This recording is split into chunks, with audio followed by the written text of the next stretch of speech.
आज हामी नेपालमा रहेको जात-जातिको बारेमा जानेर जाउँ। नेपालमा टोटल जात-जाति 142 रहेका छन्।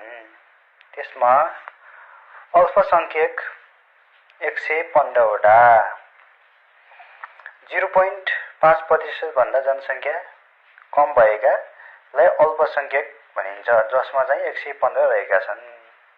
र आदिवासी जनजातिमा 61 वटा जाति पर्दछन्।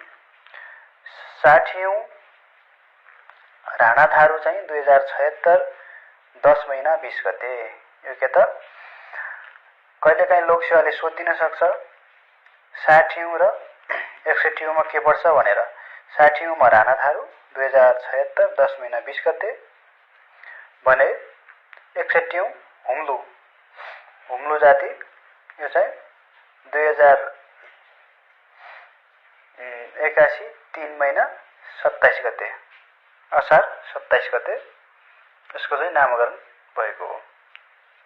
आदिवासीमा चाहिँ थपिएको हो। अब आदिवासी जातिको वर्गीकरण हेरौँ। लोपोन्मुख 10 जाति यो भित्र पर्दछ भने अति सीमान्त वर्गीकृत भनेको चाहिँ एकदमै अति सीमान्तकृत 12 र सीमान्तकृत 20 र सुविधाबाट वञ्चित, एकदमै सुविधाबाट वञ्चित जाति कति रहेको छ त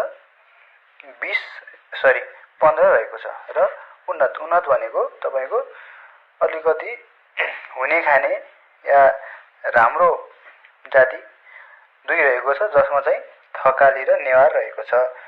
र पछि चाहिँ अन्य 2 थपिएको त्यो 60 र 61 मा जुन कहिले थपिएको छ 2076 10 महिना 20 गते 60औं राणा थारू र 61औं 2081 3 महिना 27 गते गरी 2 जाति थपिएर जम्मा टोटल हाम्रो जाति कति रहेको छ त आदिवासी 61 रहेको छ। यति भन्दै